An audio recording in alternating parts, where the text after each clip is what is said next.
আসসালামু আলাইকুম এভরিওয়ান, কেমন আছেন সবাই? আশা করছি ভালো আছেন। প্রতিদিনের মতো চলে আসলাম আজকের ব্লগ ভিডিও নিয়ে। এখন আমি রান্না করব খাসির মাংস পাতলা ঝোল রান্না করব। প্রথমে দিয়ে দিচ্ছি পেঁয়াজ কুচি, তারপরে রসুন দিয়ে দিচ্ছি, তারপরে ভেজে নিব ভালো করে। এখন দিয়ে দিব হলুদ, মরিচ, ভালো করে নেড়ে ছেড়ে দিব, লবণ দিয়ে দিব।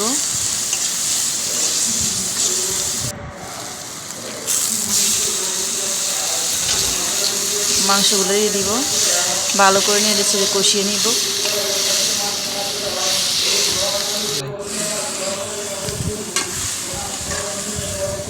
সবাই আশা করে আমার ভিডিওটা দেখবেন।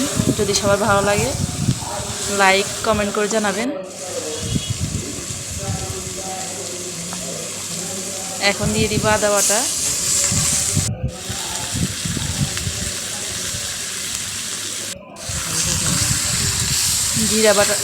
জিরা গুঁড়ো দিয়ে দিব।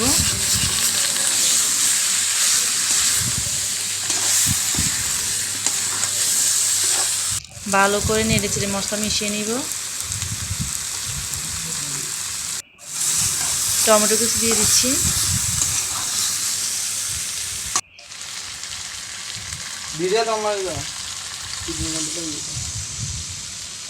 প্রচণ্ড গরমে রান্নাঘরে আসতে মন চায় না, তারপরে রান্না করতে হয়। খেতে তো হবে, খাওয়া ছাড়া তো মানুষ বাঁচতে পারে না, তাই রান্না করতে হচ্ছে।